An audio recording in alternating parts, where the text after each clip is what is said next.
Bonjour, chers participants. Nous sommes ravis de vous retrouver aujourd'hui à notre quatrième numéro de la Web Academy. Nous souhaitons donc la bienvenue à notre webinaire de formation qui porte sur le thème de la quantification des stratégies d'investissement.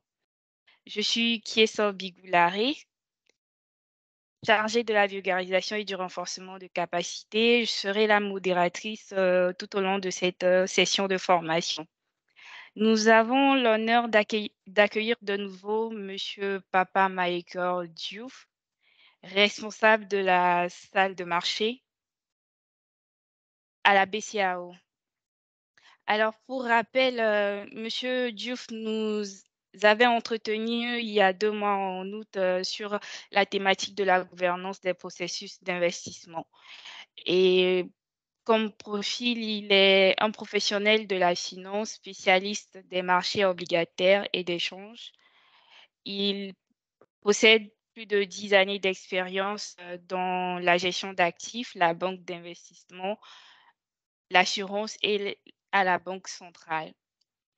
Pour en venir à notre sujet qui porte sur la quantification des stratégies d'investissement, nous aurons au programme un mot introductif de Madame le directeur de Humo et Titres. Ensuite, la présentation plus approfondie qui portera sur la thématique de ce jour, suivie, appuyée surtout d'exemples illustratifs et de cas pratiques. Et enfin, une section de questions-réponses. Alors, pour précision, au cours de la présentation du formateur, vous avez la possibilité de poser vos questions dans le chat et nous nous ferons le plaisir d'y répondre lors de la session de questions-réponses. Alors, sans plus tarder, je vais permettre à madame le directeur, madame Diassé, de prendre la parole. Et sur ce, je vous souhaite une bonne session de formation. Madame Diassé? Bonjour Kieso, merci beaucoup. Alors, j'espère que vous m'entendez. Bonjour à tous. Oulimata Ndiaye Diassé, directeur de Humo à Titres. Je tiens à tous vous remercier pour votre participation à ce webinaire. En dépit de vos agendas que nous savons chargés, Humo à Titres remercie particulièrement Monsieur Papa Mahécor Diouf, qui a bien voulu prendre encore sur son temps pour venir échanger avec les acteurs du marché des titres publics au travers de notre Web Academy.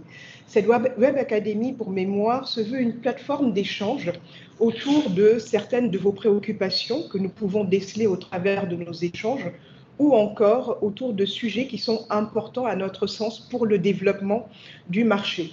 L'objectif, c'est vraiment de pouvoir discuter sur les meilleures pratiques en vigueur, ce sur chacun des sujets qui sont abordés, et ce toujours dans l'objectif de pouvoir hisser notre marché au niveau des meilleurs standards.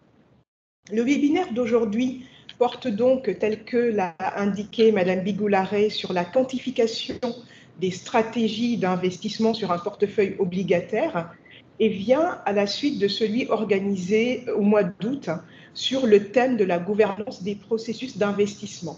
Pour mémoire, lors de cette première session, nous avions échangé sur les principes, les aspects majeurs et le processus de la gouvernance en matière d'investissement, mais aussi sur l'allocation stratégique d'actifs.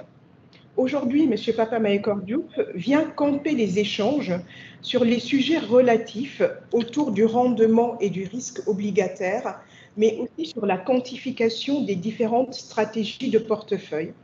Un thème qui, je pense que nous en serons tous d'accord, est plus que jamais d'actualité au regard des différentes évolutions de marché. Je ne vais pas plus monopoliser la parole. Je vous souhaite à tous une excellente session et de riches échanges autour de ce thème qui est aussi important que passionnant. Kieso, je vous laisse débuter la session. Merci beaucoup. Bonne journée. Merci, Madame Diassé, pour ce mot introductif. Alors, nous allons pouvoir poursuivre avec le formateur, l'intervenant, Monsieur Diouf. Si vous permettez, vous pouvez déjà activer votre caméra et commencer la session de formation. Bonjour Madame le directeur, bonjour Madame Bigoularé et bonjour chers participants. C'est encore une fois un réel plaisir pour moi de présenter ce webinaire qui est organisé par Humo à titre dans le cadre des actions que l'agence met en œuvre pour dynamiser l'activité sur le marché obligataire de l'Union. À ce titre, l'objet du webinaire de ce jour est de vous présenter les connaissances de base qui vous seront nécessaires si vous souhaitez avoir une gestion plus active sur vos portefeuilles, en vous permettant de pouvoir évaluer le risque auquel vous vous exposez, de mesurer la rentabilité potentielle sur vos placements et aussi de vous permettre de calibrer vos différentes positions. Donc, sans plus tarder, nous allons passer à la présentation que je vais partager avec vous. Donc, ce webinaire sera articulé autour de 3 principaux points. Donc, le premier, ce sera pour certains une forme de rappel. Donc, ce sera sur les mesures du risque et du rendement d'une obligation. Et c'est à partir des éléments qu'on aura développés sur ce premier point qu'on pourra passer à la seconde et à la troisième partie qui parlera de la quantification des stratégies d'investissement.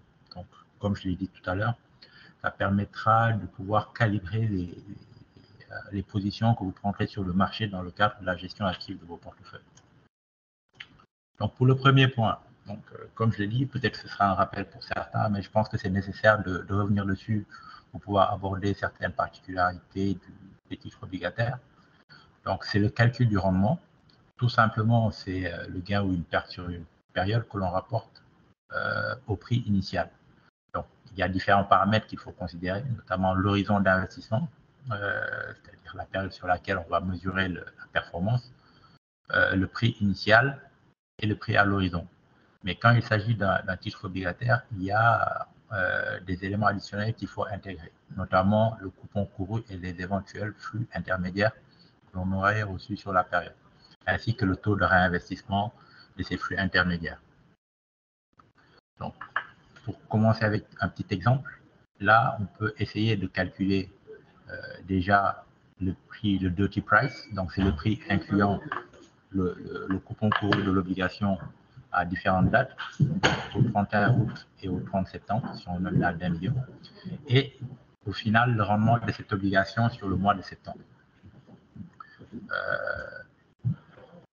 Donc, comment ça se fait? Donc, comme je l'ai dit ici, il y a une particularité des marchés obligataires, c'est qu'en général, quand on négocie les prix, on négocie le prix sans le coupon couru. Et le prix sans le coupon couru,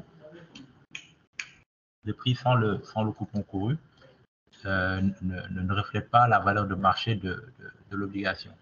Donc, quand on fait le calcul, on additionne le prix qu'on a négocié sur le marché, on additionne le coupon couru. Et c'est la somme de ces deux-là qui donne la valeur réelle de l'obligation. Donc, ici, on voit qu'au 31 août, on a un prix dirty price de 101,628 et au 31 septembre, un prix de 101,655. Donc, clairement, une appréciation de la valeur globale du titre. Alors que si on se limite juste sur les prix pied coupon, donc le clean price, on aurait pu penser que cette obligation a perdu de la valeur. Parce que, comme je l'ai dit, sur les marchés obligataires, on est aussi les prix sur la base du clean price. Donc, on voit clairement ici qu'il y a deux composantes dans l'évaluation du rendement de cette obligation-là. Il y a la contribution du coupon couru et la contribution du clean price. Donc, le coupon couru, il reflète tout simplement l'effet du passage du temps. Voilà. C'est-à-dire que chaque jour, il y a un incrément en termes de revenus à partir qui provient du coupon. Et pour pouvoir évaluer l'impact du prix pied coupon, l'effet de la variation des taux de rendement, c'est le prix pied coupon qu'il faut considérer. Et c'est la combinaison de ces deux contributions-là qui va donner le rendement total. Et il peut y avoir un effet de compensation. C'est-à-dire que des fois, les taux augmentent et cette perte en capital que l'on aurait dû subir est contribuée et compensée plutôt par la contribution du coupon, l'importance du coupon dans la valorisation d'un titre obligataire. Donc, on va passer maintenant au risque, le risque d'une obligation. Déjà, de façon globale, pourquoi on a besoin de comprendre le risque? C'est pour plusieurs choses.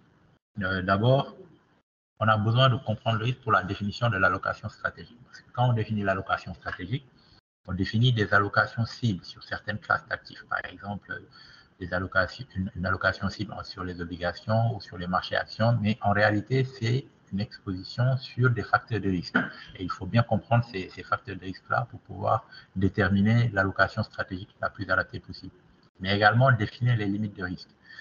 Parce qu'une fois qu'on a défini l'allocation stratégique, les limites ne sont pas définies en tant que, par exemple, en termes de montant, etc. C'est l'exposition, les limites sont définies en termes d'exposition au risque. Après, on peut tout le temps recalculer, voir à quoi ça correspond en termes monétaires.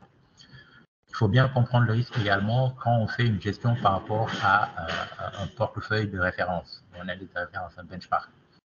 Parce que l'exposition que l'on va avoir par rapport au benchmark, c'est l'exposition au risque. Donc, c'est voir quels sont les risques auxquels le benchmark, le portefeuille de référence est exposé et ajuster notre positionnement par rapport à ce benchmark. Quand on définit aussi l'allocation stratégique, quand on a notre benchmark, souvent avec le passage du temps, le benchmark évolue et il faut recalibrer pour revenir à l'allocation cible. Donc, il faut revenir à l'exposition cible en termes de risque. Et quand on veut également prendre des transactions actives et exprimer nos anticipations sur l'évolution des facteurs de risque, il faut que l'on ajuste le niveau de risque que l'on a. En partant du niveau de risque de base qui est celui du benchmark, on peut rajouter ou réduire notre risque sur certaines expositions. Et en dernier, comprendre le risque également, ça permet de ne pas être surpris par certaines pertes. C'est-à-dire que quand on comprend bien le niveau de risque auquel on est exposé, on connaît notre exposition au risque de perte extrême et on peut l'ajuster. Par exemple, on peut dire que dans le pire des cas, on ne peut pas perdre par exemple 2 ou 3%. Et si on connaît le risque, on sait comment l'ajuster. On pourra ajuster notre exposition en conséquence pour ne pas être surpris par des pertes que l'on n'aurait pas anticipées. Et là, j'expose tout simplement la relation entre le prix d'une obligation et le taux. On a une relation inverse entre le prix de l'obligation et son taux. Cette relation elle est inverse. Tout simplement parce que pour les titres à revenus fixes, quand on a le coupon il n'évolue pas. Mais dans le temps, les conditions de marché évoluent et pour un titre qui a, disons, la même maturité, le coupon bon, disons, pour les titres qui ont les mêmes maturités, les coupons peuvent changer, les coupons qui sont demandés par le marché. Donc, quand on a un titre ancien qui a un coupon qui est plus élevé que le coupon qui est actuellement demandé par le marché, naturellement, le prix de notre ancien investissement est beaucoup plus important.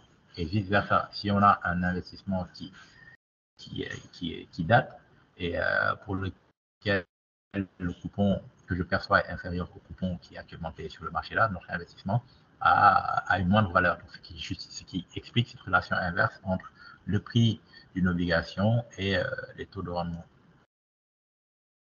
En général, sur les marchés obligataires, vous allez souvent entendre parler de duration. Donc, la duration est la mesure qui est habituellement utilisée sur les marchés obligataires. Mais quand on parle de duration, on peut parler de 3 types de duration. Donc, la duration de Macaulay, la duration modifiée ou la duration effective. Je vais présenter ces différentes durations sur les slides à venir et je vais expliciter clairement ce qu'ils représentent. Mais il est important de savoir de quelle duration on parle pour pouvoir avoir la bonne information sur le risque du titre. Donc, la duration de Macaulay, qu'est-ce qu'elle représente? En fait, la duration de Macaulay, c'est l'échéance moyenne pondérée des flux d'un titre, où les valeurs actualisées des flux individuels sont rapportées au prix. Donc, ils vont représenter les pondérations. Donc, ce que ça va nous dire, c'est le temps qu'il faut pour retrouver notre investissement, le temps moyen qu'il faut pour retrouver notre investissement. Parce que c'est une des spécificités d'un investissement sur un titre obligataire, c'est qu'à un moment, on s'attend à être remboursé. Donc, plus le temps pour pour être remboursé est lointain, plus il y a un risque sur notre investissement. Donc, ça nous permet d'avoir une idée, je dis bien une idée du risque que l'on encourt sur cet investissement-là. Donc, plus la duration sera longue, plus le risque sera élevé. Donc, ce que cela traduit, c'est la vitesse de remboursement. Mais également, ça permet de comparer des obligations qui ont des caractéristiques qui se ressemblent. Par exemple, on peut avoir des obligations qui ont plus ou moins la même maturité, mais les coupons et les taux de rendement qui diffèrent. Donc, en évaluant la duration, ça nous permet d'un coup d'œil de savoir quel est le titre qui est le plus risqué. Et ici, on voit que pour calculer la duration, c'est une moyenne pondérée, comme je l'ai dit. Donc, les flux actualisés sont rapportés au prix, et chaque flux actualisé rapporté au prix est multiplié par le temps de ce flux-là. Donc, tout de suite, un exemple pour commencer. Donc, on va essayer de calculer la duration sur l'obligation ci-dessous. Donc, une maturité de 5 ans, un coupon annuel de 2% et un taux de rendement de 3%. Donc, on voit le calcul ici qui est fait. Donc, on a les cash flows donc de 2 tous les ans, et il y a la valeur présente de ces cash flows. On rapporte cette valeur présente au prix total, donc 95,42, et cette valeur présente rapportée au prix va représenter le poids. Donc ensuite, on va faire tout simplement la moyenne pondérée, donc le poids multiplié par le temps où on va recevoir ce flux-là. Et la somme de ces différents éléments va nous donner la duration. Donc pour ce titre-là, on a une duration de 4,80 années. Donc en moyenne, on recevra notre investissement au bout de 4,8 années. Ensuite, la duration modifiée, donc qui va être la duration sur laquelle on va vraiment travailler au cours de ce webinaire. Donc, c'est la duration modifiée et mesure la sensibilité du prix d'une obligation par rapport au taux de rendement. Ce qu'elle donne, c'est une estimation linéaire de la relation entre le prix d'une obligation et son rendement. Donc, on avait vu tout à l'heure que la relation était plutôt convexe. Donc, c'est une estimation qui va bien marcher pour de petites variations du taux de rendement. Mais lorsque les taux de rendement les variations sont élevées, l'estimation qu'elle va donner sera vraiment approximative, très approximative.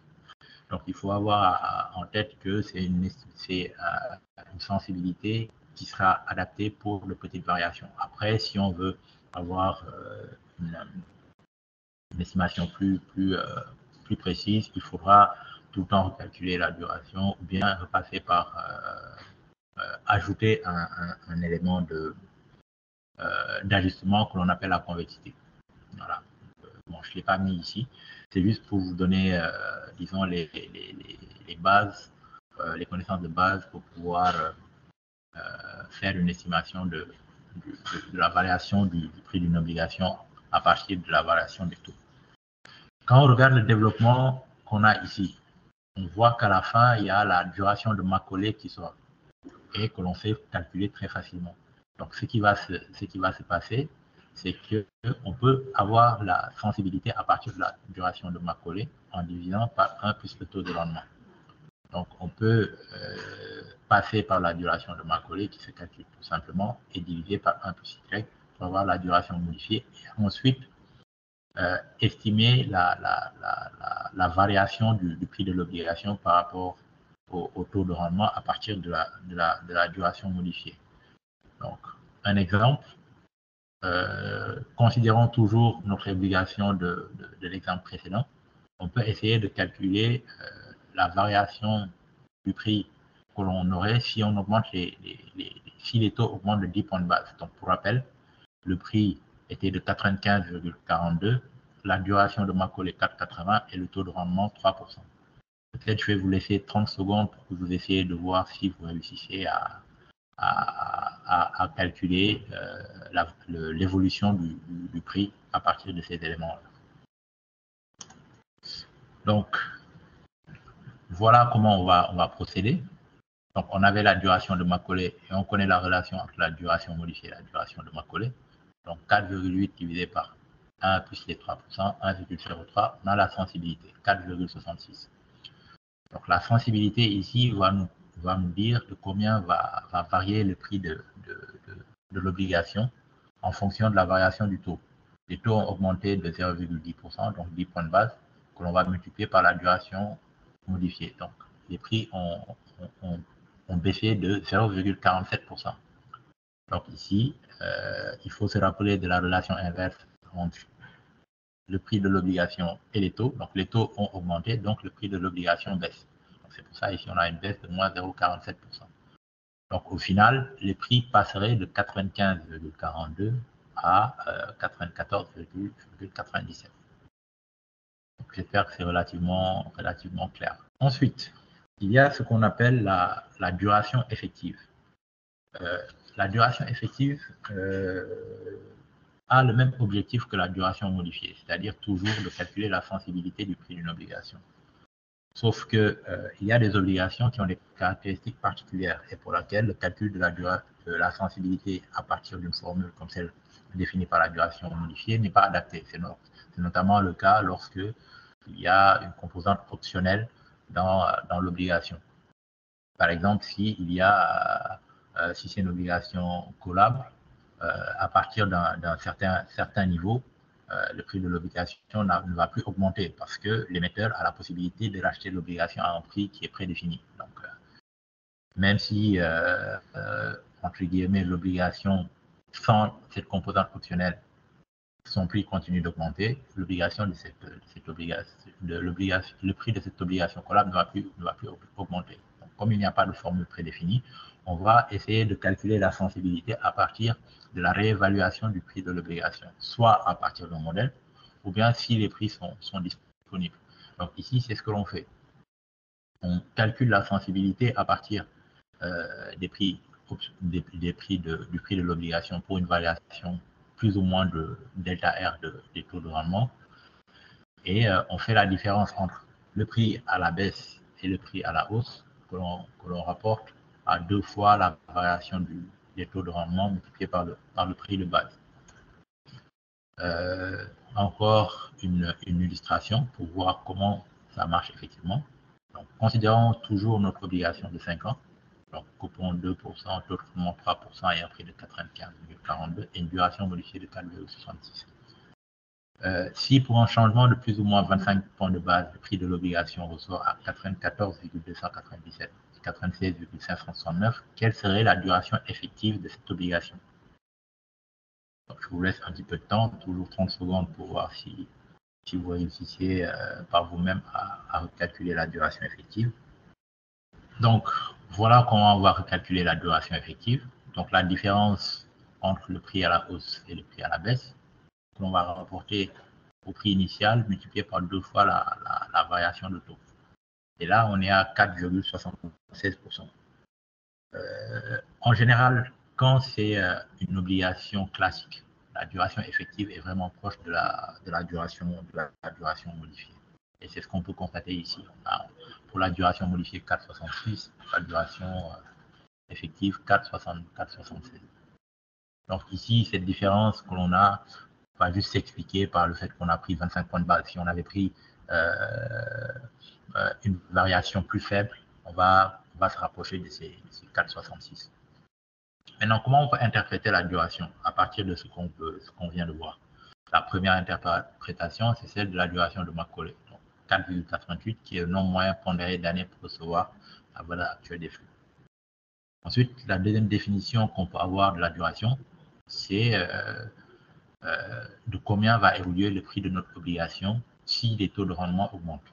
Donc, ici, si on a une duration de 4,66, ça veut dire que la valeur des prix des titres augmenterait de 4,66% pour une augmentation des taux de rendement de 1%. Ou bien, on peut avoir une définition purement mathématique. Voilà, la duration modifiée de 4,66, c'est la dérivée première de la fonction prix par rapport au rendement. C'est bon. Voilà. Maintenant, c'est essayer de voir parmi ces définitions-là laquelle est la plus adaptée, la plus intuitive. Et celle qui sera la plus utile pour ce qu'on va faire. C'est clairement la deuxième définition.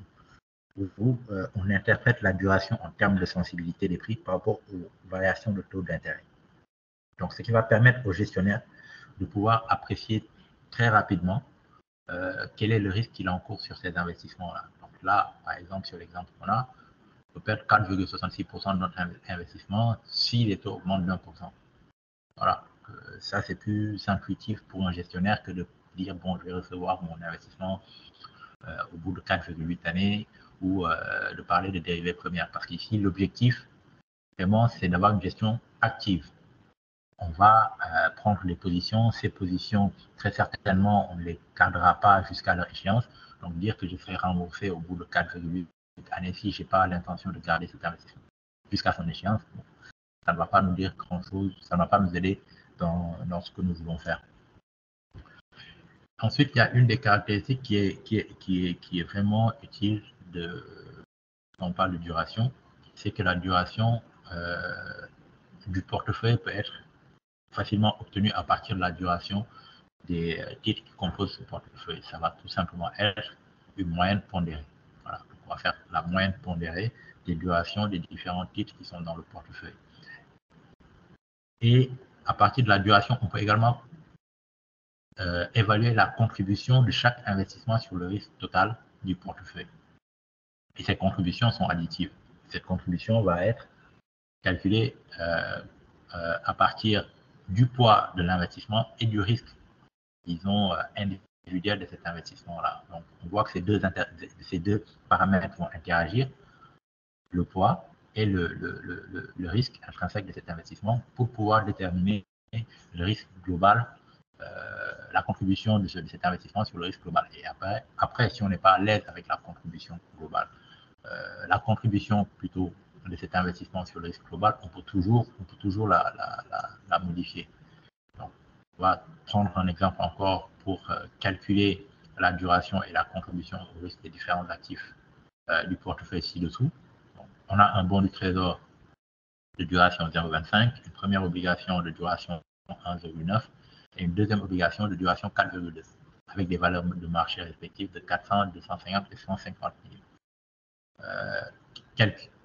Comment calculer la duration de ce portefeuille et quelle est la contribution au risque de ces différentes obligations. Toujours, je vous laisse un petit peu de temps. Donc, pour le calcul de la duration et de la contribution au risque des différents investissements, donc on voit ici la duration de 0,25 pour du bon et associé à un poids de 50%. C'est-à-dire que ce bon du trésor a un poids relativement important, mais un risque assez faible comparativement aux autres. Donc on voit sa contribution au risque, on voit l'obligation A qui a un poids de 31% avec une duration, disons, intermédiaire, et la dernière obligation qui a le risque le plus élevé et le poids le plus faible. Et là, on voit tout de suite que cette obligation qui a une allocation relativement faible, c'est cette obligation qui va contribuer le plus au risque du portefeuille, donc plus de 50%. Donc, on voit tout de suite que pour mesurer le risque d'un investissement dans un portefeuille, le poids ne suffit pas. La valeur de marché de cet investissement ne suffit pas. Il faut voir comment cette obligation est impactée par la variation des facteurs de risque. Donc ici, des taux de rendement. Donc on voit que le portefeuille global a une duration de 1,5 et plus de 50% de ce risque provient de l'obligation B. Ensuite, on va essayer une fois que l'on a vu toutes ces questions de sensibilité, de variation de prix, etc., on a peut-être aussi envie de voir comment ces éléments se traduisent en termes monétaires, c'est-à-dire que quel risque, quelle est la perte financière à laquelle je m'expose en investissant sur un titre. Donc, pour faire ça, on va calculer la valeur d'un point de base, ou bien price of dollar value of one basis point, donc, comme on appelle très souvent PVO1 ou DVO1. Donc, ce qu'on va faire ici, c'est qu'en utilisant les mesures de risque que l'on vient d'évaluer, on va déterminer le risque en termes monétaires. Donc, on connaît la duration modifiée, donc la sensibilité. Donc, bon, juste rappeler qu'à partir de maintenant, on ne va plus parler de duration de Macaulay ou voilà, ce sera la duration modifiée quand on va dire duration, ce sera la duration modifiée, ce sera la sensibilité. Donc ici, pour calculer le PVO1, donc, qui est la variation de la valeur de marché en termes monétaires d'une obligation, lorsque le taux de rendement change d'un point de base. Donc, le PVO1 va être calculé à partir de la market value, de la duration et de la valeur d'un point de base. Donc, duration multipliée par la market value divisée par 10 000. Donc la PVO1, ce qu'elle permet, c'est qu'elle va faciliter l'évaluation du PNL potentiel sur une position. Et une autre propriété aussi de la PVO1, c'est qu'elle est additive. C'est facile à gérer, quels que soient les flux. Une fois qu'on a les PVO1, on peut les additionner pour avoir le PVO1 global du portefeuille. Donc, on prend toujours l'exemple pour illustrer. Donc, on a ici deux obligations, une obligation A et une obligation B, de valeur de marché respectives 100 et 70 millions, avec des durations, donc toujours duration modifiée de 3,5 et 5, donc de sensibilité 3,5 et 5. Quelle obligation a la plus grande PVO1? Donc, calcul assez simple et rapide, ben, en fait, ils ont la même sensibilité. Ils ont la même sensibilité parce qu'ils ont la même PVO1 plutôt, pas la même sensibilité. Donc, c'est-à-dire que l'impact du marché en termes monétaires sur ces deux investissements est le même. Donc, une obligation de valeur de marché 100 millions et une duration 5 de 3,5 et une obligation de valeur de marché 70 millions et une duration 5 ont les mêmes PVO1, donc 35 000. Donc, ce que ça veut dire ici, c'est que si les prix augmentent, si les taux de rendement augmentent d'un point de base, on va perdre 35 000 sur chaque obligation. Bon, après, comme disons, toute mesure qui est assez pratique dans la gestion de portefeuille, en fait, il y a plusieurs simplifications qui sont faites. Et ici, en termes de duration, la simplification majeure, c'est qu'on suppose que la courbe des taux évolue de façon parallèle, ce qui n'est quasiment jamais le cas. La courbe des taux va se pontifier, va avoir une courbure qui va s'accentuer, etc. Mais bon, avoir une variation tout à fait parallèle de la courbe des taux, ça c'est vraiment très rare. Donc, ce qui fait que les évolutions non parallèles de la courbe des taux ne sont pas correctement intégrées. Et ce qu'on disait tout à l'heure également, c'est que quand il y a une composante optionnelle dans l'obligation, la duration modifiée n'est vraiment pas adaptée. Donc, c'est pour cela qu'on avait parlé de duration effective. Donc, que l'on calculerait à différents niveaux de taux pour pouvoir avoir, disons, plus ou moins une estimation de la sensibilité de l'investissement. Donc, là, rapidement, il y a les principaux mouvements que l'on peut avoir sur une courbe de taux. Donc, un mouvement parallèle, donc ce qui veut dire que sur tous les segments, la variation est la même.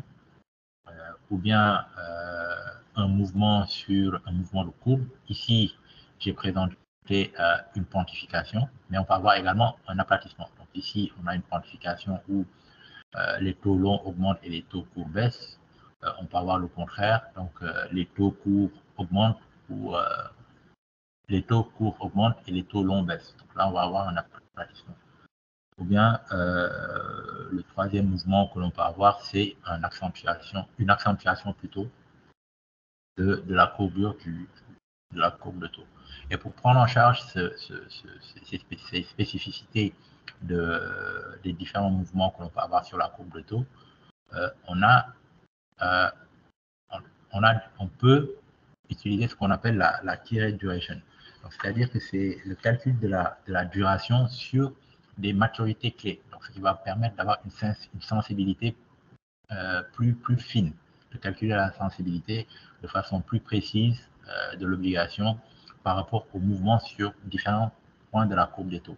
Et pour faire cela, on va utiliser l'approche que l'on avait pour la duration effective, c'est-à-dire qu'on va on va calculer la duration, on va évaluer la sensibilité du prix de l'obligation en faisant bouger le taux de rendement sur une maturité et en gardant les taux de rendement stables sur toutes les autres maturités. Donc, ce qui va nous donner la sensibilité de cette obligation, particulièrement sur un point de la courbe des taux. Et on va répéter l'exercice en faisant varier le segment de la courbe sur lequel on va calculer cette sensibilité et toujours en maintenant inchanger les autres points de la courbe.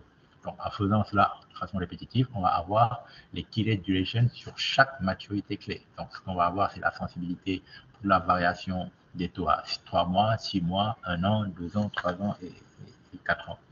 Et toujours à partir de ces key rates-là, on peut recalculer encore la PVO1 sur chaque key rate. Donc, on peut appeler la KR01. Donc, il va mesurer le changement de valeur de l'obligation pour la variation d'un point de base sur une maturité bien précise.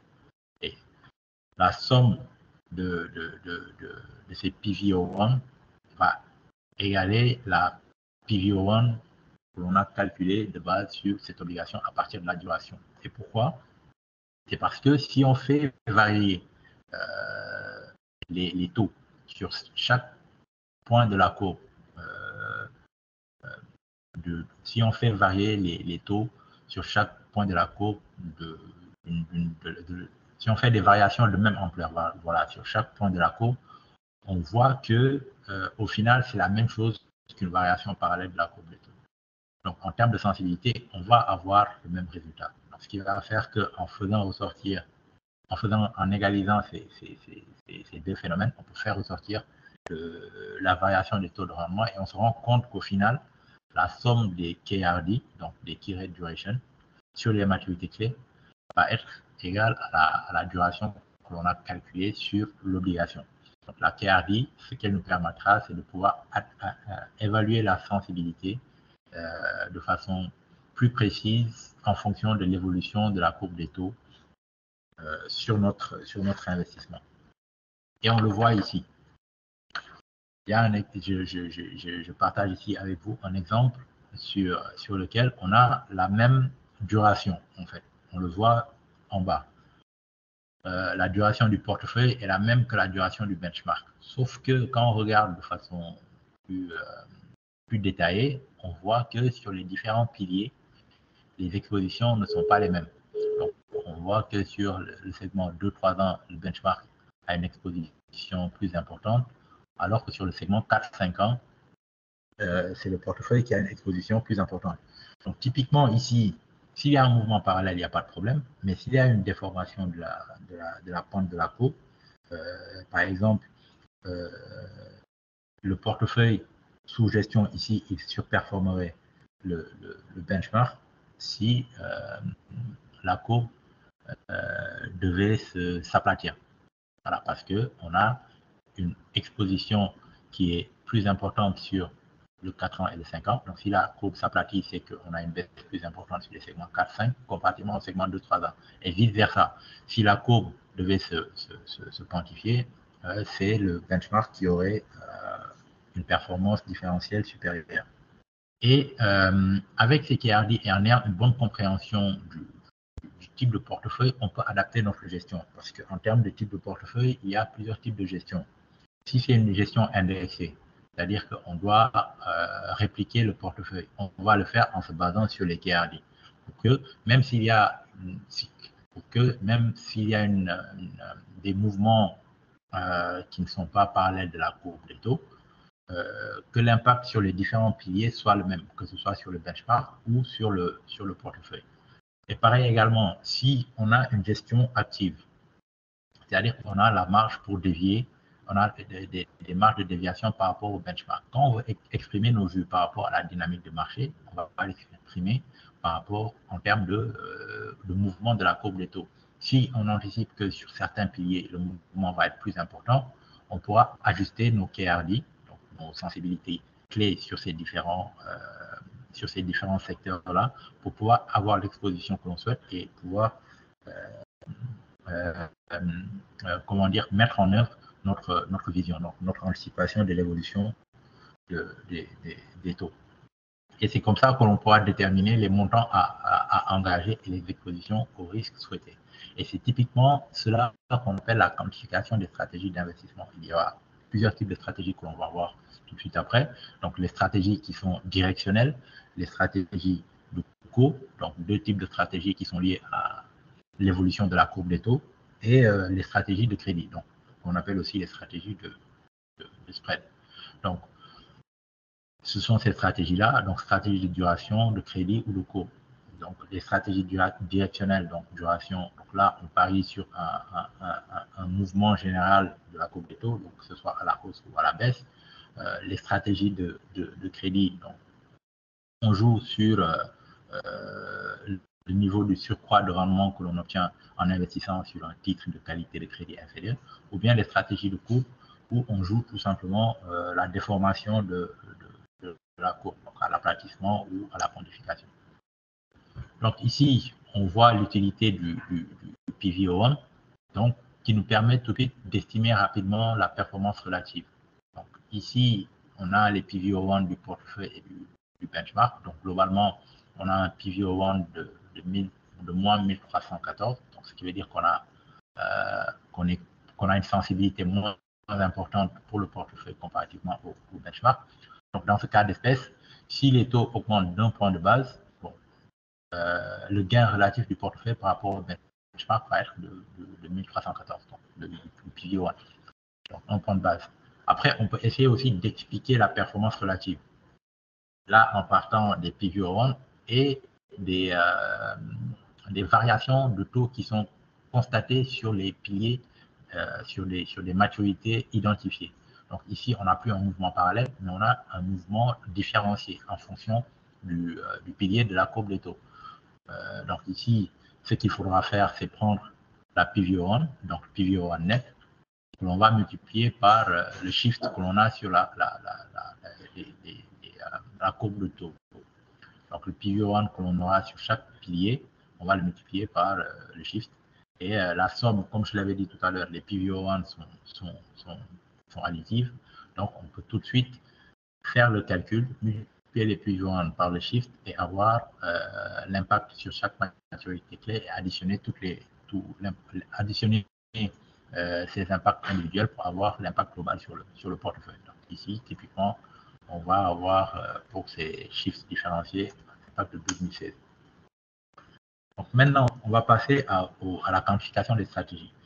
Donc comme je l'ai dit, il y a 2 grandes classes de stratégies. Donc c'est les stratégies qui sont basées sur les anticipations d'évolution de la courbe des taux d'intérêt et les stratégies qui sont basées sur l'évolution, sur les anticipations d'évolution des écarts de rendement entre un titre de crédit et une obligation sans risque. Donc, pour les stratégies qui sont basées sur les anticipations d'évolution de la courbe des taux d'intérêt. Donc, la stratégie de duration, on la met en œuvre si on veut exprimer nos anticipations sur l'évolution générale de la courbe des taux d'intérêt. Est-ce que les taux augmentent de façon générale ou est-ce qu'ils baissent de façon générale? Mais ça, ce n'est pas aussi, il ne faut pas s'arrêter à cela. Il faut également voir ce à quoi s'attend le marché, c'est-à-dire les anticipations de marché. Parce que si on dit que les taux baissent et qu'on se dit également que les taux vont baisser de la même ampleur que ce qui est anticipé sur le marché, ça ne va pas me permettre de surperformer le benchmark. Mais quand on dit que les taux vont baisser ou les taux vont augmenter, on va regarder ce qui est anticipé sur le marché à partir de la courbe des taux forward. Et nous, on va comparer nos anticipations par rapport à ce qu'anticipe le marché. Si on anticipe un mouvement de hausse plus important que ce qu'anticipe le marché, on va mettre en place une stratégie courte en duration, c'est-à-dire qu'on va réduire la sensibilité. Si on anticipe une baisse plus importante que ce qu'anticipe le marché, on va mettre en place une stratégie longue en duration, donc on va augmenter notre sensibilité pour augmenter nos gains. Donc il y a plusieurs éléments qu'il faut considérer ici. Donc quel montant, notamment le montant que je suis prêt à perdre sur la stratégie, donc le stop loss en termes numéraires. Il faut aussi identifier le niveau d'entrée, l'objectif aussi en termes de taux de notre stratégie, c'est-à-dire que à partir de quel niveau je prends mes gains, et également le stop loss en termes de taux, c'est-à-dire à partir de quel taux je prends mes pertes. Et on verra que le stop loss en termes de taux et celui en termes de numéraire, on va les calibrer pour pouvoir déterminer le niveau de notre exposition. Donc ici, si on décide de vendre, par exemple, un titre à 2 ans, le taux de rendement 5-10, et qu'on a un stop loss de 10 000. Donc, le niveau d'entrée, c'est un niveau à 5,10%. On a identifié notre objectif, c'est-à-dire qu'on vend le titre à 2 ans parce qu'on anticipe une remontée du niveau des taux d'intérêt, donc qui passerait de 5,10 à 5,35 sur ce titre-là. Et on identifie aussi notre niveau de sortie, c'est-à-dire qu'on ne va pas juste implémenter la stratégie, acheter nos titres et voilà, garder la position quel que soit l'alpha. Il faut identifier également son niveau de sortie avant d'implémenter une stratégie. Donc, on va partir, je vais donner ici un exemple. Bon, on a un titre de PVO1 de 189, quelle doit être l'exposition sur ce titre. Je laisse 15 secondes cette fois-ci pour pouvoir déterminer l'exposition que l'on doit avoir sur ce titre-là. Voilà. Donc, comment faire? Comment quantifier notre stratégie ici? Comment déterminer notre exposition? Donc, on avait dit qu'on avait un budget de risque, disons, de 10 000. C'est-à-dire qu'on ne peut pas dépasser ces 10 000 là. On connaît également notre stop loss en termes de taux, qui est de 10 points de base. Et on connaît aussi notre PVO1. Donc, ce qui veut dire que si on implémente notre stratégie et que les taux vont, disons, dans un sens opposé à celui que l'on anticipe. Si on atteint notre stop loss, il ne faut pas que l'on dépasse le niveau de notre stop loss en termes de nuage, c'est-à-dire 10 000. Donc, on a 10 000 qui va être égal à notre exposition, le PVO1 multiplié par la variation des taux. Et ainsi, on a une équation simple avec une inconnue. Donc, on peut impliciter notre exposition. Donc, notre exposition ici va être 10 000, notre exposition en numéraire, qu'on va diviser par le PVO1 multiplié par 10. Donc, ça veut dire que notre exposition sur cette stratégie-là ne doit pas dépasser, doit être de 5,29 millions. Donc, comme je l'ai dit, on connaît notre risque, on comprend notre risque. Donc, ici, si on investit 5,29 millions, si on vend pour 5,29 millions de titres à 2 ans, si les taux baissent de 10 et qu'ils atteignent notre stop, on ne va pas être surpris qu'on perdra 10 000, on liquidera notre position et on passera à autre chose. Donc, comment quantifier les stratégies de courbe? Donc, une stratégie de courbe, c'est quoi? C'est on essaie de jouer sur le mouvement de la courbe. Donc, on peut avoir deux principaux mouvements en termes de courbe. Donc, c'est la quantification. Donc, on a, en termes de quantification, on peut avoir un bull steepening. Bon, bull, c'est quand les titres de façon globale prennent de la valeur. Un bull steepening, si on a un bull steepening, ça veut dire que les taux sur la partie courte vont baisser plus rapidement que les taux sur la partie longue. Une autre façon d'avoir un steepening, c'est dans un marché qui perd de la valeur. Et dans ce cas-là, on va avoir un bear steepening. C'est-à-dire que les taux longs vont monter plus rapidement que les taux courts. Tous les titres, de façon générale, le marché de façon générale va perdre de la valeur, mais la perte va être plus importante sur la partie longue que sur la partie courte. L'autre mouvement de courbe que l'on a, c'est quand on a un aplatissement de la courbe des taux. Donc ici, également, ça peut se faire aussi bien dans un marché haussier qu'un marché baissier. Donc si c'est dans un marché haussier, ça veut dire que pour avoir un aplatissement, il faudrait que la partie longue baisse plus rapidement que la partie courte. Et si c'est dans un contexte de marché baissier, ça veut dire que la partie courte va augmenter plus rapidement que la partie longue. Et quelle que soit l'anticipation que l'on a, que ce soit pour une quantification ou un aplatissement, on peut essayer de quantifier notre stratégie. Donc, ici, pour une quantification, donc, il faut avoir une exposition qui est longue sur la partie courte et courte sur la partie longue. Et s'il s'agit d'un aplatissement, on essaiera d'avoir une exposition qui est plus importante sur la partie longue que sur la partie courte pour pouvoir profiter de la baisse. Donc, on va typiquement se baser sur la pente de la courbe des taux. Donc, ici, la pente va être taux long moins taux court. Et c'est l'évolution de cette pente-là qui va guider notre stratégie. Donc, dans le cadre, si la courbe elle est ascendante, la pente elle est positive. Et si la courbe elle est inversée, la pente elle est négative. Ça veut dire que les taux longs sont inférieurs aux taux courts.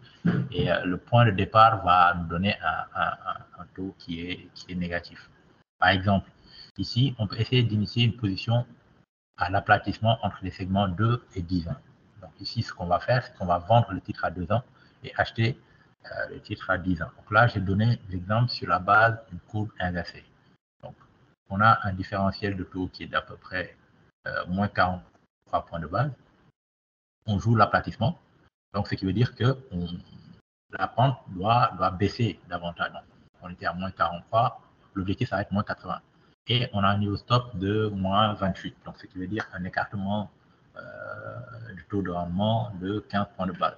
Donc, ici, typiquement, l'objectif, c'est moins 37 et le stop, c'est plus 15. Donc, un écartement de 15 points de base. Donc, comment on va quantifier cette stratégie-là? On peut la faire de la même façon qu'on l'a fait pour la stratégie de duration. Donc, déterminer le niveau de sortie, donc ce serait plus 15 ici, et utiliser la même approche, donc plus 15, le PV1 et les 10 000 par exemple de stop loss qu'on a défini. Ou bien, on peut déterminer notre exposition en termes de duration directement. Dire que, par exemple, on a un portefeuille de 500 millions et on veut une exposition de courbe d'un mois. Donc ici, un mois, ça va être la sensibilité de ce portefeuille-là, de façon globale. Donc 500 millions, donc pour calculer la DV1, la PV1 sur ce portefeuille, ce sera 500 millions multiplié par un mois, multiplié par toujours 0,001. Donc il va nous donner le niveau de PV1 qu'on veut avoir sur cette exposition-là. Donc l'étape suivante, ça consistera à calculer le niveau d'exposition à partir du niveau global de ce PV1 de 4167 qu'on a et avoir cela sur les titres que l'on va vendre et les titres qu'on va acheter. Donc, supposons qu'on a un DV1 pour 1 million d'exposition qui est de 186 sur le titre à 2 ans et de 840 sur le titre à 10 ans. Quelles transactions on doit réaliser? Donc, l'idée ici, c'est d'avoir un PV1 sur cette stratégie-là qui est de 4167. Donc, pour avoir cela, ce qu'on fera, c'est on a défini le niveau du PV1 au niveau du portefeuille à partir de l'exposition que l'on a sur ce que l'on souhaite en termes de duration qui est de 4167. On va le rapporter au 186 que l'on a sur le 2 ans et pour déterminer le niveau de l'exposition sur le 2 ans. Et on va le rapporter également à 840 pour avoir le niveau d'exposition que l'on souhaite sur le titre 10 ans. Donc on voit ici clairement que ici, on ne joue pas une stratégie de duration parce que ce qu'on diminue en termes de duration, c'est ce qu'on va augmenter en termes de duration. Ce qu'on diminue sur le 2 ans, c'est ce qu'on va augmenter sur le 10 ans et que globalement, à l'échelle du portefeuille, l'impact est neutre en termes de duration, mais il y a un positionnement de courbe qui est là. Donc 22 millions que l'on vend et on achète pour 4,96 et les deux vont avoir la même sensibilité au niveau global. Peut-être pour vérifier si on a bien compris ce qu'on a fait, bon, j'ai ajouté une question. Quelle serait la perte en cas d'atteinte du stop loss? C'est-à-dire essayer de réconcilier ce qu'on a vu lors de la présentation de la stratégie de duration et ce qu'on va voir ici. Donc, on a une PV1 sur cette stratégie qui est de 4167 et on a un écartement de plus 15 points de base.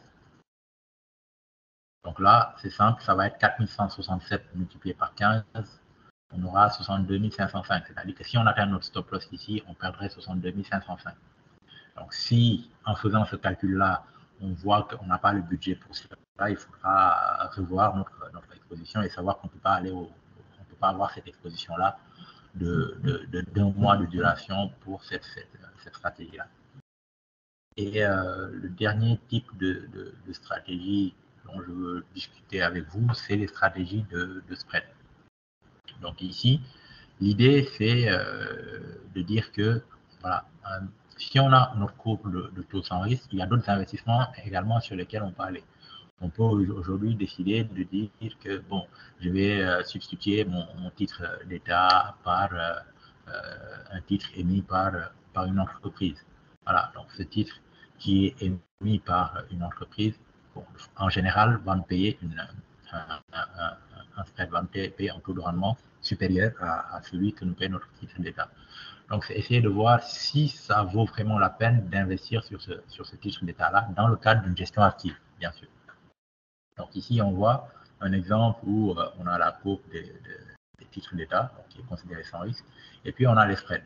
Donc, on voit que plus l'entreprise, la qualité de crédit de l'entreprise est faible, plus le surcroît de rendement qu'on peut obtenir est important.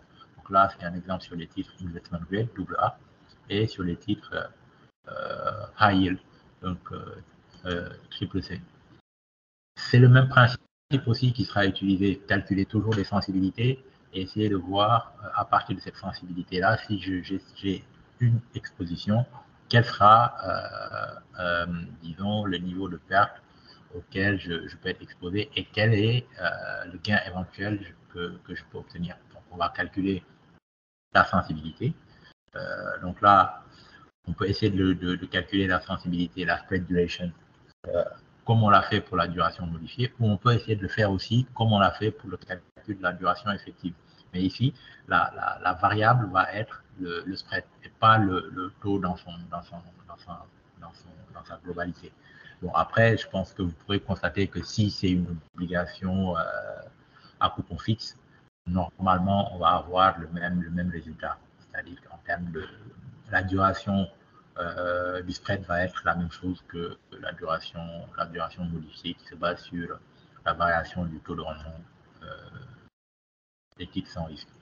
On peut également faire la même chose ici, c'est-à-dire que calculer le PVO1 mais calculer sur la base d'un mouvement des spreads.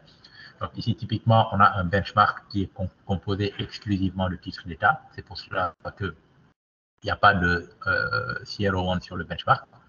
Et le portefeuille, lui, il est diversifié. Il y a des titres d'État et des titres de crédit. Donc, on voit notre exposition globale en termes de PV1 qui est de 7717. Donc, s'il y a un écartement des spreads d'un point de base, on perdrait 7117. S'il y a une compression d'un point de base, on perdrait 7117.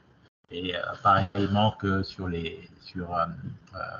PV1, on peut, après avoir déterminé les PV1 sur les différentes maturités clés, les spreads plutôt, le PV1 sur les spreads sur les différentes maturités clés, voir quel est le changement réel de ces spreads-là. On peut expliquer la performance relative du portefeuille qui est dû aux investissements sur les titres de crédit. Donc là, on voit que de façon générale, les spreads se sont compressés. Donc on a une diminution du spread, ce qui fait qu'on gagne 15 784. Donc, on va passer également ici à l'exercice de quantification. Donc, supposons que l'on souhaite ajouter l'équivalent d'un mois de spread duration sur un portefeuille de 500 millions en achetant un titre de crédit de maturité de 3 ans et de CRO en 256 pour une exposition de 2 millions. Et le PV1 du titre d'État de maturité équivalente est d'à peu près 270. Quelles transactions on doit réaliser? Le principe va être le même que celui que l'on a déroulé pour la stratégie de cours. Voilà, c'est-à-dire identifier le PVO1 global, donc à partir de la taille du portefeuille ici et de l'exposition que l'on souhaite. Donc ici, c'est un mois d'exposition sur un portefeuille de 500 millions. C'est la même chose. Donc 4167 qu'on avait qui ne bouge pas. Donc ce qui va changer ici, c'est que sur le type de crédit qui a un CRO1 de 256, on va à peu près mettre 16 millions. Et sur le titre d'État, on va à peu près vendre 15 millions. Donc ici, c'est une stratégie où on va substituer un titre d'État par un titre de crédit. Et les expositions qu'il faut avoir sur chaque transaction sont celles-ci. Donc voilà un exemple. Donc c'est un titre d'État. Bon, c'est une capture d'écran de Bloomberg. Hein. Donc j'ai pris les titres qui sont très liquides. Donc des titres d'État. J'ai pris un titre d'État américain et un titre de l'agence allemande KfW. Bon, dommage que je n'ai pu prendre un titre de la zone, mais voilà. Donc on voit ici comment en utilisant Bloomberg, on peut rapidement simuler ce type de transaction. Donc ici on a le niveau des expositions, les niveaux des taux de rendement. On peut renseigner l'horizon d'investissement et les taux de rendement des titres à l'horizon. Donc on voit tout de suite ici que le surcroît de rendement au départ est de 7,52. Et voilà le résultat que l'on va avoir si les taux ne bougent pas. C'est-à-dire que si les taux ne bougent pas, on gagnerait à peu près 1237 sur cette obligation. Mais il y a un exercice additionnel qu'il faut faire ici, c'est-à-dire que c'est les spreads. Il faut voir quelle protection le spread, le surcroît de rendement que l'on a obtenu en substituant le titre d'État par un titre de crédit, quel niveau de protection il nous donne. Et c'est là, il y a ce qu'on appelle le break-even, c'est-à-dire le niveau d'écartement maximum que l'on peut supporter. Et ici, on voit que le break-even, il n'est vraiment pas grand.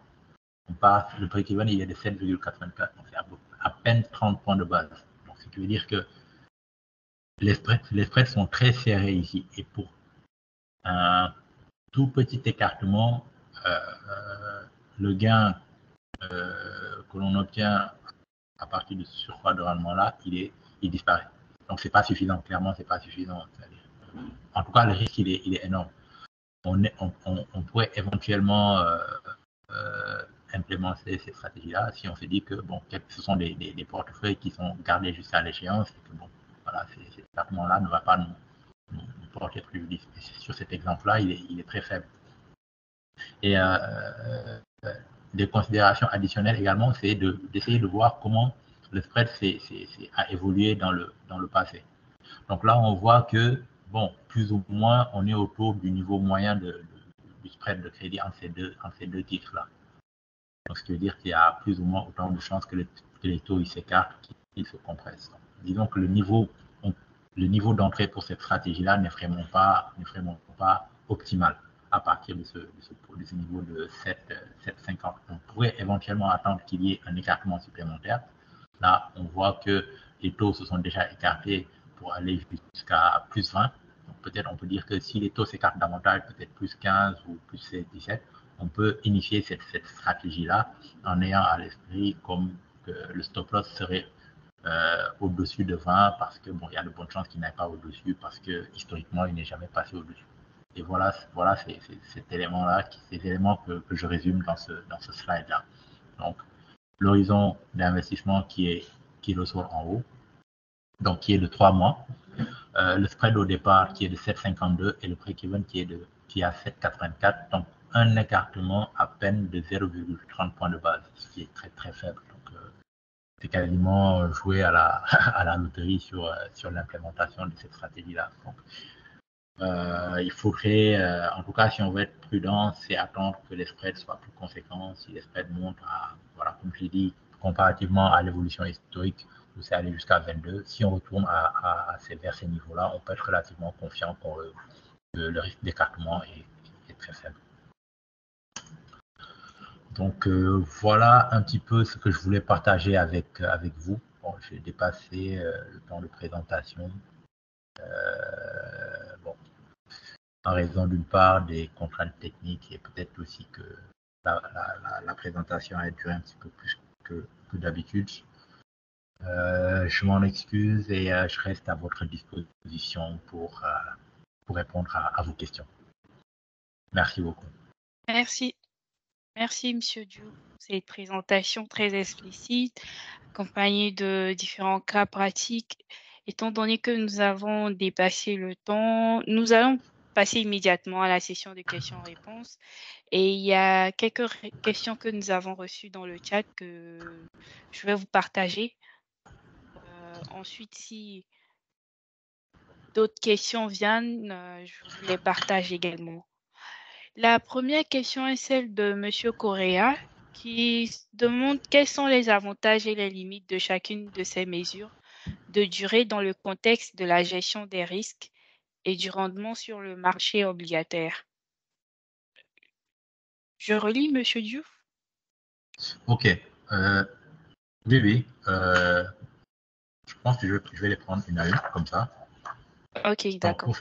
Pour cette première question, je pense qu'on est passé dessus quand je parlais des considérations qu'il fallait avoir pour quand on prend la duration comme mesure de risque. Donc la duration, c'est un seul nombre. C'est-à-dire que c'est assez pratique pour pouvoir comparer le niveau de risque entre différents titres. Mais sa principale contrainte, c'est qu'elle ne prend pas en compte les déformations de la courbe parce qu'elle suppose un mouvement parallèle de la courbe des taux. Et c'est pour pallier à cette insuffisance-là qu'on a introduit la notion de key rate duration, c'est-à-dire la duration sur des maturités clés. C'est-à-dire qu'on ne va plus supposer qu'il y a un mouvement parallèle de la courbe des taux, c'est-à-dire qu'on va voir quelles sont les maturités clés et sur chaque maturité clé, quelle est la sensibilité de l'obligation sur cette maturité-là. Et en venant à la key rate duration, en utilisant la key rate duration au lieu de la duration, on peut affiner notre stratégie d'investissement. On peut affiner notre stratégie d'investissement parce que si on a deux titres, si on a un portefeuille et son benchmark qui ont globalement la même duration et des expositions en duration sur les maturités clés différentes, on peut s'attendre à ce que si les taux montent ou baissent, que les performances soient les mêmes. Mais si la courbe se déforme, les performances ne seront plus les mêmes. Et là, dans ce cas-là, on peut être surpris. Donc, pour ne pas être surpris, il est recommandé, dans le cadre de la gestion active, de considérer plutôt les key rate duration que la duration. Donc, la duration, elle peut juste donner une idée sur le risque, mais ne va pas donner dans le détail du risque individuel par rapport aux différentes maturités de la courbe des taux. Donc, la principale limitation de la duration, c'est la considération d'un mouvement parallèle et aussi que la duration ne peut pas permettre d'identifier correctement la sensibilité sur les obligations qui ont une composante optionnelle. Donc, si les obligations collables ou putables ou des choses comme ça. Donc, quand c'est le cas, on recommande d'utiliser pour le calcul de la duration effective, s'il y a une duration, s'il y a une composante optionnelle. Donc, utiliser la duration effective où c'est la réévaluation et la réévaluation des prix à partir d'un modèle ou bien de prendre les prix observés sur des niveaux de taux bien identifiés. Ok, la question suivante est celle de Frédéric qui souhaiterait savoir, au jour d'aujourd'hui, on n'a pas un logiciel pour les banques qui permettent les calculs automatiques de ces ratios dont vous faites cas. J'ai pas bien entendu la question. Ok, je reprends. En fait, il souhaite savoir, au jour d'aujourd'hui, s'il n'y aurait pas un logiciel pour les banques qui permettent de faire ces calculs automatiques de ratio dont vous avez fait cas dans votre présentation. Bon, nous on utilise Bloomberg, mais il est possible un logiciel, c'est le logiciel Bloomberg, mais à part ça, vous pouvez également, je pense, utiliser Reuters si vous avez Reuters à disposition. Il peut éventuellement vous calculer ses PVO1 et ses DVO1 parce que je pense que c'est éventuellement l'élément clé qu'il vous faut pour pouvoir quantifier la stratégie, déterminer votre niveau d'exposition. Si vous ne l'avez pas, malheureusement, vous serez obligé de développer quelque chose en interne, donc sur des classeurs Excel et les utiliser pour vos travaux. Donc Bloomberg, Allô, Reuters. monsieur? Oui. Oui, je vous reçois. Ok, d'accord. Donc, la question suivante est celle de monsieur Montière qui pose comme question comment peut-on définir ou expliquer de façon simple la convexité? Est-elle une application sur tout type de portefeuille de titres? Oui. Comment peut-on définir ou expliquer de façon simple la convexité?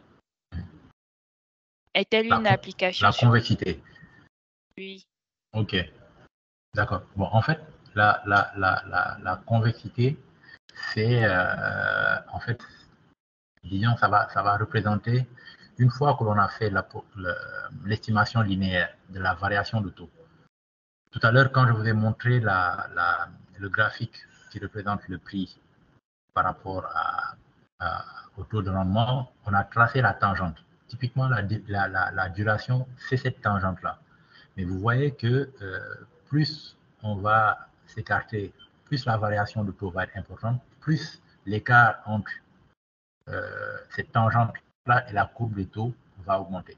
Donc, La convexité va vous donner, va vous permettre de réduire cet écart-là. Donc, c'est un ajustement additionnel qu'il faudra ajouter, qui va vous permettre de vous rapprocher au maximum du prix de l'obligation. Après, la convexité, c'est quelque chose qui est, en tout cas, c'est une propriété qui est très appréciée pour les titres obligataires. Parce que une obligation, plus sa convexité est importante, plus quand les taux vont augmenter, plus le gain sera important. Et quand les taux, plutôt quand les taux vont baisser, une obligation qui a une convexité supérieure va avoir un gain plus important. Et quand les taux vont augmenter, l'obligation qui a la plus grande convexité va subir le moins de pertes possible. Bon, va subir le moins de pertes. Donc, ce qui va faire qu'une obligation à obligation comparable, l'obligation qui a la plus grande convexité va avoir de meilleures performances. Donc, bon, après, ça va nécessairement ressortir aussi sur le prix de l'obligation. Quand vous voulez acheter le titre, bon, il y aura une prime à payer pour cette propriété désirable. Ok, donc là, il y a une autre question de M. Correa encore. Comment la key rate duration peut-elle aider les investisseurs à évaluer la sensibilité d'un titre aux variations des taux d'intérêt sur des échéances spécifiques? Oui, en fait, quand on a la key rate duration, on a autant de key rate que d'échéances spécifiques. En fait, c'est ça. C'est-à-dire que si on a, si vous voulez, on va avoir une key rate plus 3 pour 3 mois, 6 mois, 9 mois, 1 an, 18 mois, 2 ans, etc. Donc, ce qui veut dire que pour connaître la sensibilité du prix d'une obligation à la variation d'un taux sur une maturité bien définie, il faudra utiliser cette key rate qui correspond à cette maturité-là. Ça va me dire que si, par exemple, j'ai une obligation à 2 ans, si le taux à 1 an augmente, comment ça va impacter mon taux, le prix de mon obligation à 2 ans? Et bon, on verra aussi, tout naturellement, que sur des coupons, sur des obligations à revenu fixe, on verra que quand on va calculer la key rate, bon, les key rates vont être, la sensibilité va être plus importante vers la fin. C'est-à-dire que si c'est une obligation à 2 ans, la key rate sera plus importante vers 2 ans que sur les taux de rendement à 1 an. Mais ça va quand même nous donner une information supplémentaire. C'est-à-dire qu'il ne faut pas juste se limiter sur un déplacement parallèle, mais pouvoir évaluer l'impact l'impact de la variation des taux de rendement sur des points bien spécifiques.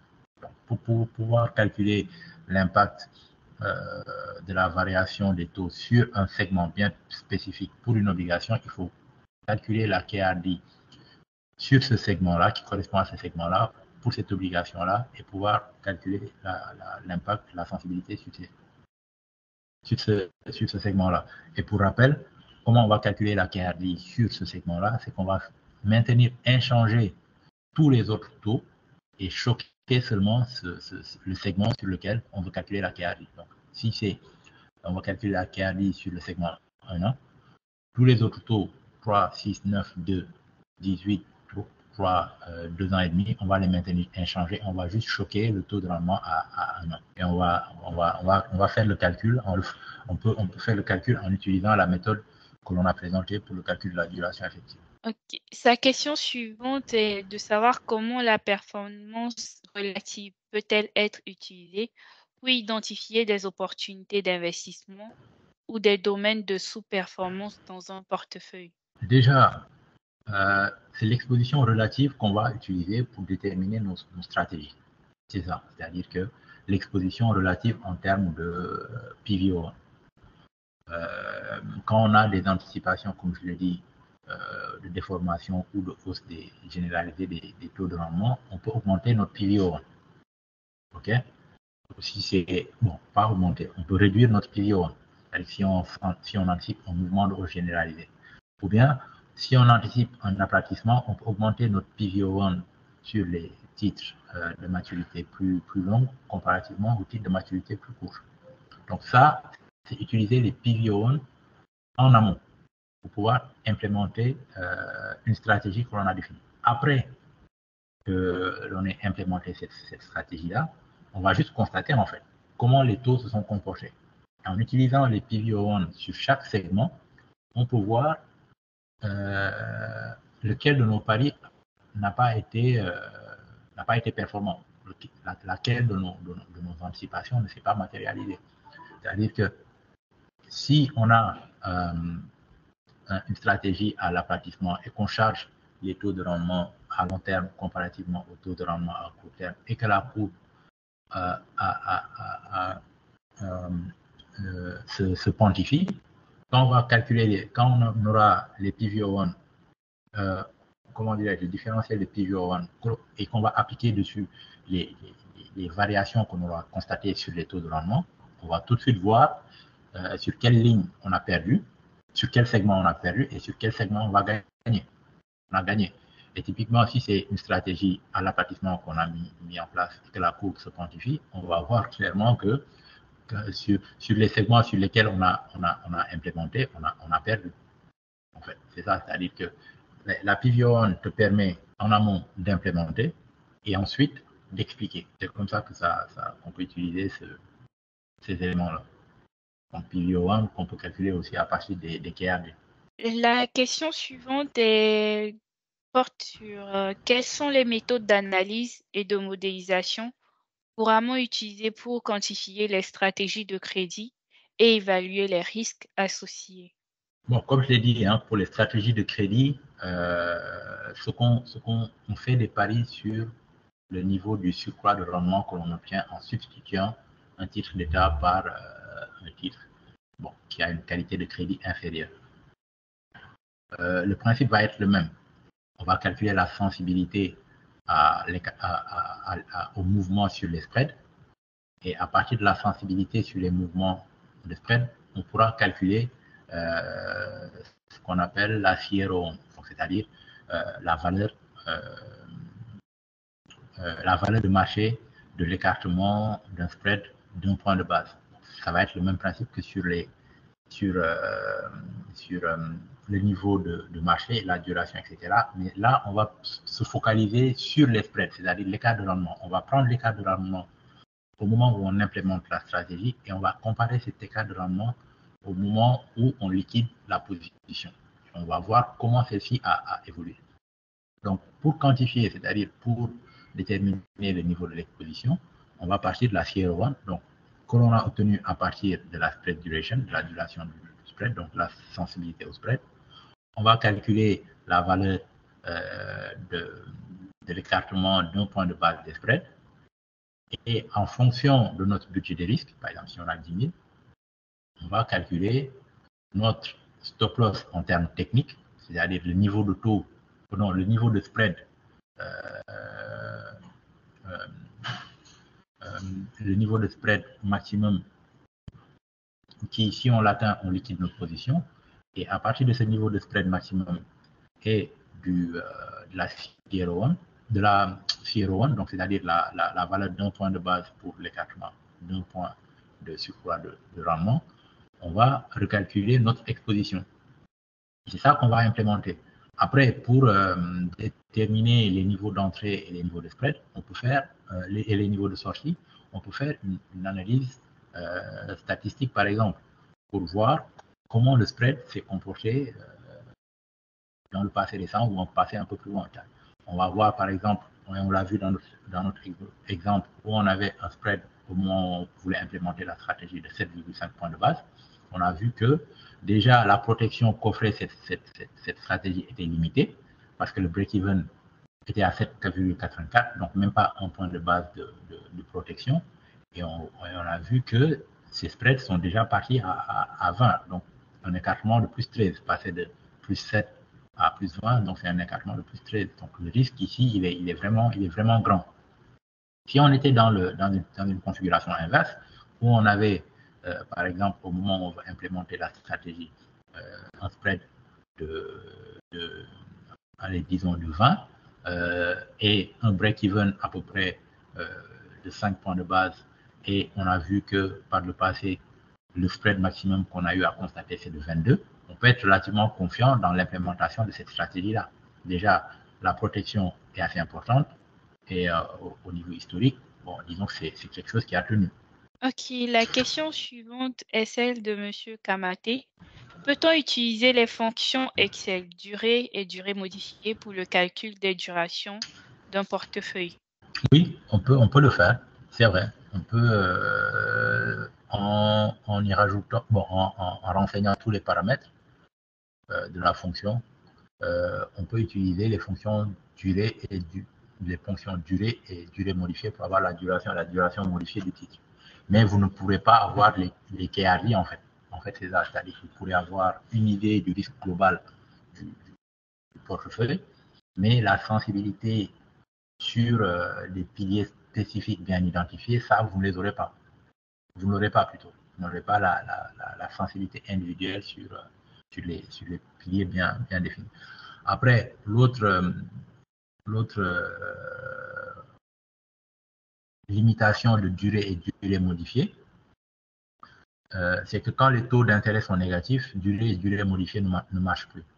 Bon, c'est vrai que dans notre zone, on n'a pas de taux d'intérêt négatif, mais on a eu à avoir des taux d'intérêt négatifs dans d'autres parties du monde, en zone euro notamment, ou bien au Japon actuellement, où les taux d'intérêt sont négatifs. Quand c'est le cas, vous ne pouvez pas, voilà, vous ne pouvez pas utiliser les fonctions durée modifiée d'Excel. Ils ne fonctionnent plus. Elles ne fonctionnent plus plutôt.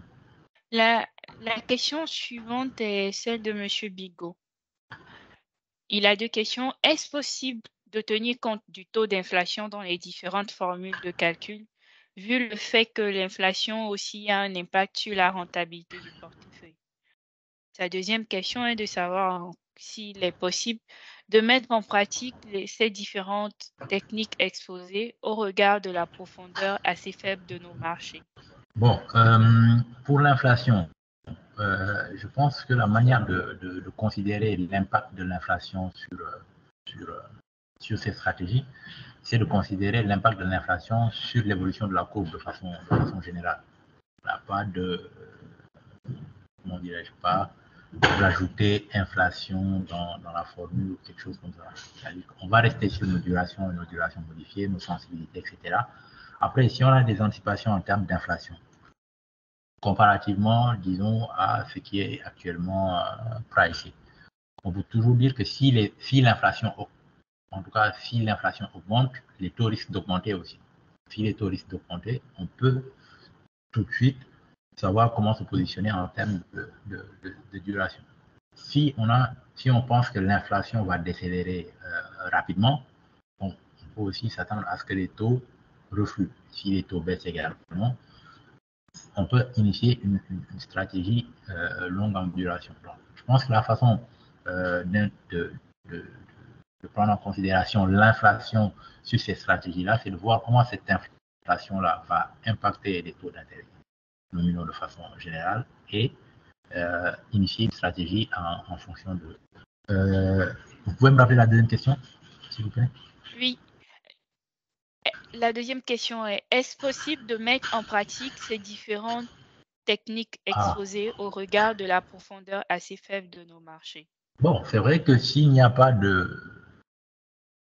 disons, si l'activité n'est pas suffisamment développée, qu'il n'y a pas suffisamment d'informations, notamment sur les prix ou bien la courbe, etc., c'est difficile de mettre ça en œuvre.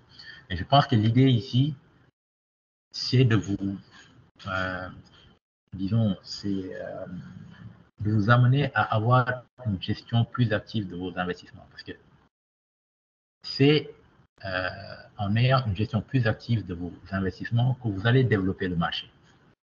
En fait, c'est ça, c'est-à-dire que le marché ne va pas se développer de lui-même. Il faudrait qu'il y ait suffisamment d'activité. Et pour avoir de l'activité, il faudrait, par exemple, que les gens puissent, en tout cas, puissent se dire qu'ils peuvent générer une valeur ajoutée en adoptant une stratégie de gestion qui est plus active plutôt qu'une stratégie de gestion qui est juste basée sur l'achat et le cantonnement des investissements jusqu'à leur échéance. Donc, et pour faire cela, bon, il y a certains prérequis, et ces prérequis-là qu'on a partagés. C'est-à-dire qu'il faudrait d'abord, je pense, qu'il y ait, en tout cas, une prise de conscience qu'il y a de la valeur ajoutée à à avoir une gestion active où voilà, on peut profiter des opportunités de marché pour améliorer la performance de sa gestion. Mais si le marché n'est pas suffisamment développé, n'est pas suffisamment liquide, bon, j'avoue que bon, on peut faire son analyse et puis voilà, avoir de bonnes idées, mais au moment de l'implémenter, bon, on peut se heurter à la contrainte de la profondeur du marché et de la liquidité du marché. Donc, je pense que c'est plutôt, disons, se convaincre qu'il y a une valeur ajoutée en ayant une posture ou bien un type de gestion plus actif, que la communauté de façon générale l'accepte et que derrière cela entraîne plus d'activités. Et après, je pense que ce sera, en fait, les deux vont s'entretenir en fait. L'expertise va se développer, le marché va se développer, il y aura de la valeur ajoutée pour les gestionnaires qui seront en tout cas les meilleurs. Voilà, donc en termes d'anticipation de marché, d'implémentation de stratégies de suivi de position, etc. Et voilà, et il y aura forcément certains qui en tireront un bénéfice. Bon, après, le marché, c'est un jeu à somme nulle. Quand il y a de la gestion active, c'est que certains vont gagner, d'autres vont perdre. Et voilà, c'est ça. Donc, la dernière question dans le chat porte sur quel robot d'évaluation de risque conseillez-vous? Quel robot d'évaluation de risque conseillez-vous? Quel robot d'évaluation de risque? Je ne suis pas sûr d'avoir bien compris la question. Un robot. Ok, donc Bon, si la personne souhaite, elle peut parce que en tout cas, les mesures, voilà, les mesures de risque, en tout cas, que l'on recommande d'utiliser aujourd'hui pour ceux qui voudraient aller vers une gestion active, ce sera les key rate duration, c'est-à-dire avoir une évaluation plus précise du risque suivant les différents secteurs de la cour. La duration, elle va juste donner voilà, un aperçu du risque global que l'on encourt, mais il faut avoir une idée plus précise du risque pour pouvoir aller vers une stratégie de gestion active que juste la duration globale du portefeuille. Il faut segmenter et avoir une vue plus détaillée du risque. Et bon, la question elle est généraliste, pas plus précisément forcément, c'est concernant la disponibilité de la présentation. Alors, nous vous rassurons que à la fin du webinaire, nous mettrons à disposition de tous les participants le support de présentation du formateur. En ce qui concerne ses contacts, adresses mail et téléphone, Monsieur Diouf, est-ce que vous êtes à l'aise à ce qu'on le partage à certains qui souhaitent l'avoir? Oui, il n'y a pas de problème. De toute façon, je vous donnerai la dernière version de la présentation et en plus, il y aura mes contacts dessus. Donc, je pense que vous pourrez partager ça aux participants. D'accord, c'est bien noté. Étant donné que nous avons dépassé de 8 minutes l'heure de fin, donc je souhaite savoir si, Monsieur Dieu, vous avez un dernier mot de fin avant qu'on puisse clôturer la session. Bon, déjà, c'est remercier les participants à ce webinaire et aussi, en tout cas, les encourager à s'approprier disons, ce type de gestion parce que je pense qu'il y a de la ce n'est que comme ça qu'ils pourront développer ce marché-là, ça augmentera l'activité, ça fera que on aura des informations qui sont des informations de marché relativement fiables. Et la fiabilité, c'est important en fait pour pouvoir conduire ce type de gestion, que d'un coup d'œil, on sache quel est le niveau de prix auquel on peut échanger des titres-là. Ça contribuera grandement à développer ce marché-là. Ça offrira de la liquidité et ça augmentera également le pool d'investisseurs. Après, je reste aussi disponible s'il y a des questions additionnelles Donc, vous pourrez toujours me contacter. Il y aura mon adresse mail sur la présentation. Et enfin, je voudrais aussi remercier l'agence, donc UMO à titre, donc, pour cette invitation et vous encourager également à poursuivre vos efforts pour la dynamisation du marché du titre public, parce que je pense que c'est quelque chose qui a un intérêt pour la communauté de façon générale et nos États, pour soutenir les projets de développement qui sont initiés dans cette union-là. Donc, merci à vous pour cette invitation qui m'a permis d'apporter ma modeste contribution à cet élan de dynamisation du marché du titre public. Merci à vous également, Monsieur Diouf, pour votre disponibilité, pour ce mot de fin, pour ce partage de connaissances. Et nous remercions également les participants pour leur présence active à chacun de nos webinaires. Et nous espérons que au cours de cette session, les questions, les attentes, vos attentes ont été bien prises en compte. Et comme le formateur l'a dit, il reste disponible. Et pour les autres sessions de formation qui sont déroulées, vous pouvez toujours retrouver leur support de formation et les vidéos replay sur le site web de UMO à titre. Nous vous remercions et vous souhaitons une très bonne suite de journée et nous nous retrouvons pour une autre session de formation. Merci, à bientôt.